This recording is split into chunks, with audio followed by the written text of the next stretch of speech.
গরমে আরামের ঘুম পেতে কি করবেন? তীব্র তাপপ্রবাহে পড়ছে সারা দেশ। জনজীবন একদম অতিষ্ঠ হয়ে উঠেছে। কোথাও যেন একটু স্বস্তি নেই। এরই মধ্যে ঘুমাতে গেলে বারবার ঘুম ভেঙে যায়। ঘুমানোর মাঝে যেন শরীর দিয়ে ঝরঝর করে পানি ঝরছে, কিন্তু শরীর যেন নিদ্রাহীনতার কোনো অজুহাতই মানে না।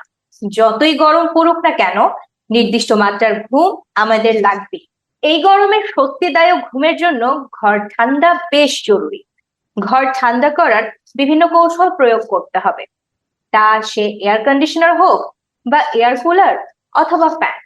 বিদ্যুৎ খরচের কথা মাথায় রেখে শীতাতপ নিয়ন্ত্রক যন্ত্রের ব্যবহার করতে হবে।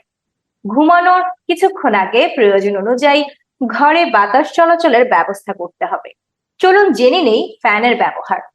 এসি বা এয়ার কুলার সাধ্যের বাইরে হলে ফ্যানের ব্যবহারে ঘর ঠান্ডা করতে হবে।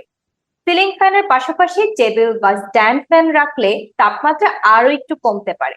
সঙ্গে যদি টেবিল বা স্ট্যান্ড ফ্যানের সামনে ভেজা কাপড় ঝুলিয়ে দেওয়া যায়, তাহলে সেটা খানিক কুলারের কাজ করবে।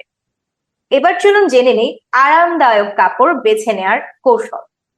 রাতে ঘুমোতে যাওয়ার সময় চেষ্টা করুন হালকা কাপড় পরতে। এতে শরীরের অতিরিক্ত গরম অনুভূত হবে না, ফলে ঘামও কম তৈরি হবে।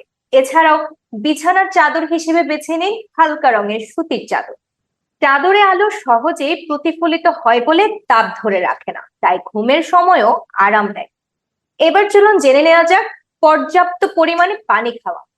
ঘর ঠান্ডার পাশাপাশি শরীর ঠান্ডা রাখাও বেশ গুরুত্বপূর্ণ।